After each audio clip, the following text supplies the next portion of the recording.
Thank you all so much. Thank you, Tracy. Thanks to Dan Fitzpatrick for having me here. This is proof that you can come home again. It's wonderful to be back in Philadelphia. Not that I've been a stranger, because my connection to the city, to the community, to Pennsylvania, to Penn, is continual and life-changing, really. Coming to Philadelphia as a high school kid in '62 and '63, looking at the university, looking at West Philadelphia, I fell in love with the city for so many reasons, and that is a love and a connection that has only grown over the years. And I have to tell you, as a young graduate of Penn and WXPN, starting out at KYW Radio, getting my first job here in 1967, right out of school. It was not easy being a woman. They had really never had more than a handful of women in the newsroom. My first job was as a copy boy. And it was to work the overnight shift, ripping wire copy, running coffee to the anchor men. My first assignment in 1967, and this is a bittersweet memory, was to cover the campaign, running out on a weekend, filling in for the reporters. I was sent out to cover the Republican district attorney running for mayor in 1967, Arlen Specter. And so it was when that call came just a week or so ago that he had lost his brave battle. A lot of thoughts went through my mind, because only a couple of weeks earlier, I'd had a call from someone who had worked long aid for Arlen, saying that he wanted to reach out to me and do one last interview. And the reason he wanted to speak before he lost his battle, he wanted his legacy to be his fight for NIH funding and for all of the things that NIH had done for him and other cancer patients to help them prolong their lives or survive and win their battles. And it was very interesting to me that after all of the ups and downs in his political career, and there had been many, and I'd witnessed so many of them in covering the Senate as I had, and covering his campaigns, and his last campaign when I came back here in his primary battle in 2010. And what he really wanted to speak to was the importance of medical research. And that, I thought, was profoundly interesting, having seen him lose that battle in 1967 by, I think, no more than 10,000 votes, although it was obviously against a heavily Democratic registration edge. And then in 1969, covering his race for re-election as district attorney. And then I finally left after 1972's campaign, having covered the Frank Rizzo years. We all remember, I think those of you who are old enough may recall, the Frank Rizzo police chief, police commissioner, and then the mayoral years, and that was my first introduction to City Hall, of course, as a reporter here for KYW. So that's where I got my launch, and my political roots all began here. And I think back of it often as I think back to my first convention. I was going for KYW Radio to the 1972 conventions, covering the nomination of George McGovern. It's there in Miami that I first met Jimmy Carter, then the governor of Georgia, and was introduced to him by Milton Schaap, who said to me, young lady, this man, this governor, my friend from Georgia, is going to be the next nominee in 1976. And no one really outside of Georgia had heard of Jimmy Carter back then. So a lot of things go back to Philadelphia and my early days as a reporter. What have I learned since then? Tracy was talking to me in the green room before coming out that, of course, everyone wants to know who is going to win 2 weeks from yesterday on November 6th. And what I've learned is that it is really impossible to predict, but I can give you as much information as we have right now, looking at our NBC News Wall Street Journal poll and the battleground maps, and talk a bit about the broader picture. What is happening in our country today? What are the candidates not addressing? What didn't we hear in the three debates, and particularly in the foreign policy debate just the other night. A lot of frustration from the people who call and write and tweet and talk to me every day. There is so much feedback. And when I think back to those early days in radio, when all I needed was my reel-to-reel tape recorder and running out in the streets and then calling in on a pay telephone. Do we remember pay telephones? And how radically, dramatically, my job has changed. Just the technology of what we do, the way I am now able to go to Afghanistan or to Iran, to other places, even to places where it is impossible to get satellite connections and still communicate. And through all of my travels, there are still broad themes, even in some of the far reaches of the world, that affect human aspirations for better lives for their children. If I'm in a refugee camp and along the Syrian border, if I'm in the West Bank during the Second Intifada, when you talk to women and men and even teenagers around the world, look at the impact that Malala's story has had, the young girl from Pakistan. These are some of the broader issues, the economic concerns that all of you share, that I don't think have still been addressed in this campaign. So at a time when we are so advanced technologically, and when social media is playing such an enormous role in our political coverage, I frequently ask myself, why aren't we still getting deeper understandings of the educational issues and the economic issues and the income inequality and wage stagnation, the broader concerns that still are not being addressed by either of the national candidates. So we have 13 days to go, and we look at the likely voters, and we look at our battleground states, and we find that in our poll, in our NBC News Wall Street Journal poll, we are tied 47 to 47 among likely voters. And what does that mean? There's a very small segment of undecided voters. There are two theories as to what might be happening right now. One favors President Obama, one favors Governor Romney. The first is that Governor Romney is moving ahead because of the natural tightening that always takes place. People are settling in. And that his recent advances are not just a bump from the Denver debate and his stronger performance there, and more interestingly or more significantly, President Obama's weak performance in Denver, but just the reflection of the popular vote and the way the country is divided, and that in the battleground states, President Obama still has significant advantages in having an easier path to reach the magic number of 270. Or there is a different interpretation, one that the Romney people favor and support, and that is that the undecided voters who simply cannot bring themselves to vote for President Obama because they do not believe that the next 4 years would be any different than the current 4 years, the past, are beginning to settle in and believe that Mitt Romney is a more acceptable alternative, and that that is the significant breakthrough, that that is the narrative that comes out of the Denver debate.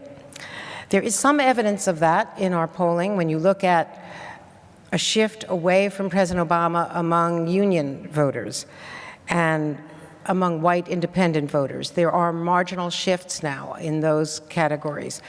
And there is what you would expect, a move towards Mitt Romney, a stronger move in the polling among the evangelicals. White evangelicals now have moved up to 82%. They're coming home to Mitt Romney. White men, 62% in our polling supporting Romney. Self-described conservatives, 80% now supporting Mitt Romney. The gender gap has narrowed down to 8 points. That is the smallest gender gap of women favoring Barack Obama that we've seen in this campaign. The shorthand to all of this is that President Obama needs to do better among women and needs to really have a strong turnout among Hispanics who now favor him by 50 points, and particularly in Colorado and in Florida. And that if he does deliver on the Hispanic vote and on the women's vote, And if he can carry Colorado and Florida, he can even lose Ohio and still have a narrow path to 270 electoral votes. As Yogi Berra would have said, or did say, is this deja vu all over again, and are we about to relive the 2000 election campaign? As my colleague Chuck Todd has said, how long will election night last? Well, how about a month? We could be reliving 2000. A lot of us hope not. In self-interest, people in television and news and in print news and in the rest of the media might enjoy a redo of Gore v. Bush with a lengthy electoral battle and a legal battle. I hope not. I don't think it's good for the country, and I think that whoever wins or loses this campaign, our polling shows that there is going to be a great deal of polarization, and that is not good for our country either. People are very passionate partisans, but divided 47-47. And there is very little crossover of people in one camp supporting the other. So it's now a battleground in our battleground map as of this week for 7 key states that have been inundated with political ads and where voters are not going to be able to cross the street in the next 13 days without running into either Mitt Romney or Barack Obama. One way to look at it is the 7 toss-up states, Colorado, Virginia, Florida, Iowa, New Hampshire, Wisconsin, and Ohio. Where are the candidates today? As I say, the president is in Iowa and Colorado. Then he'll stop in LA to do the Jay Leno's show, and he's also going to be doing MTV. That is an appeal to young voters. He's been going from campus to campus, big rallies. Turnout is critical. And then Nevada. Mitt Romney is in Nevada and Iowa today. Is this the year when debates mattered? Well, the president got a bump out of the convention. He then proceeded, many believe, to blow that advantage in the Denver debate. What happened in Denver? Which Barack Obama showed up? Well, he was passive. I don't know how many of you saw the New Yorker cover after the Denver debate, Mitt Romney debating an empty chair. And by the way, speaking of empty chairs, there's a new ad that's coming out today from Crossroads, from the Karl Rove Super PAC, which is Clint Eastwood appealing to people to vote for Mitt Romney. And for all of the criticism of Clint Eastwood and the empty chair, and I was sitting in the anchor booth next to Brian Williams that night in Tampa, and he turned to me and he said, well, what do you think? Right after that performance, and I frankly didn't know what to say, because I'd never seen anything quite like that. Sitting there in the anchor booth looking out over the convention floor, there was just an unreality to it.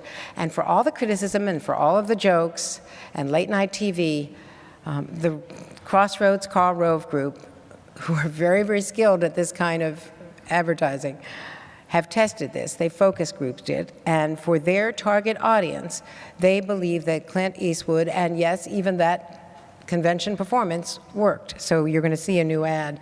At least those of you who travel to some of the battleground states are going to see this new Clint Eastwood ad, which is going up today. But what happened in Denver?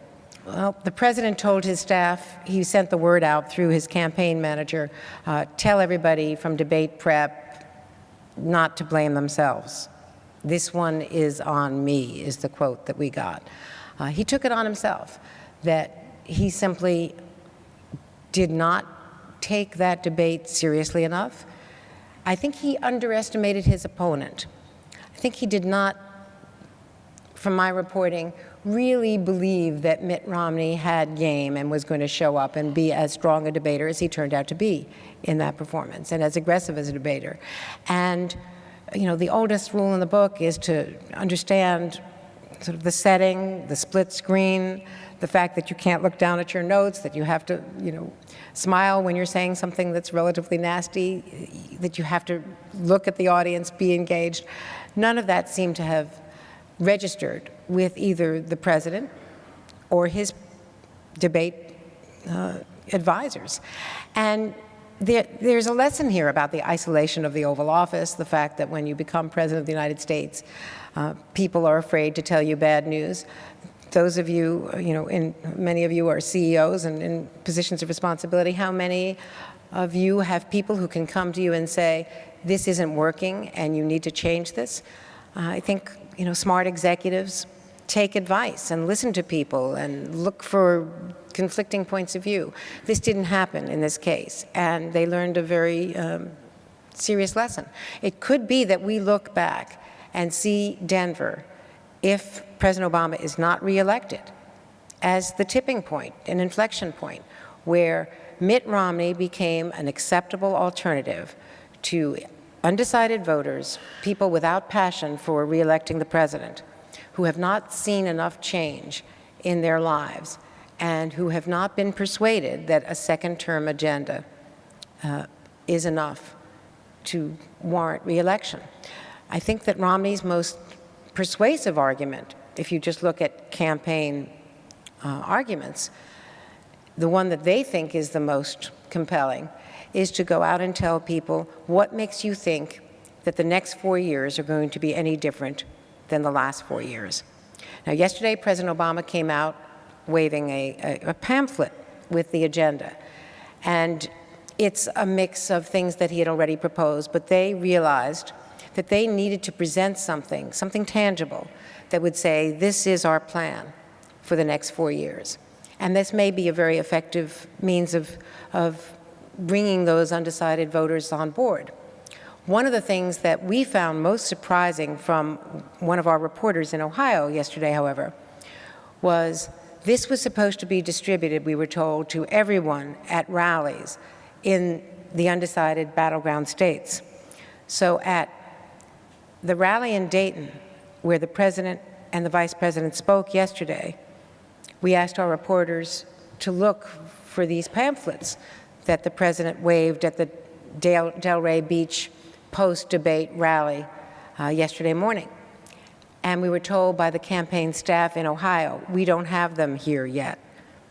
So there is a disconnect between delivery on the ground in some instances and the promises or the claims that we're hearing from Chicago headquarters. How good is their ground game?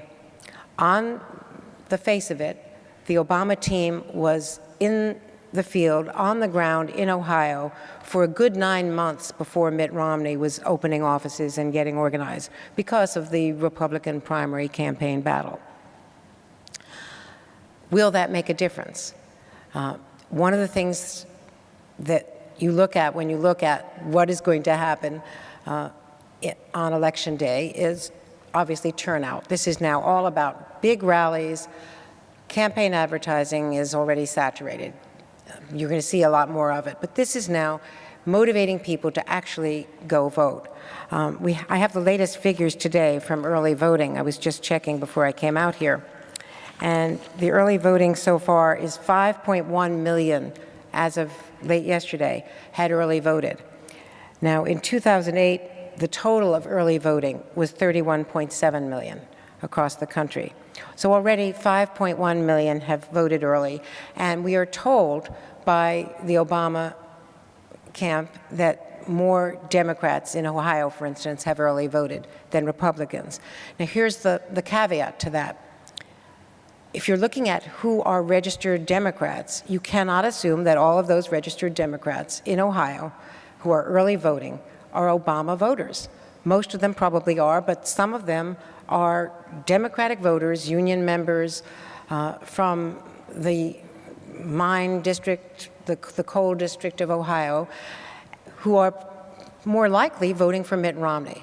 So a lot of this is head games that both campaigns are playing, but certainly the Democrats believe that early voting is to their advantage. And one of the things that the president is going to be doing in the next couple of days is he's stopping in Chicago, and you will see a photo opportunity of the president himself early voting, the first president of the United States to do that, not absentee voting, but actually early voting and going and casting a ballot. And that is to try to motivate more people.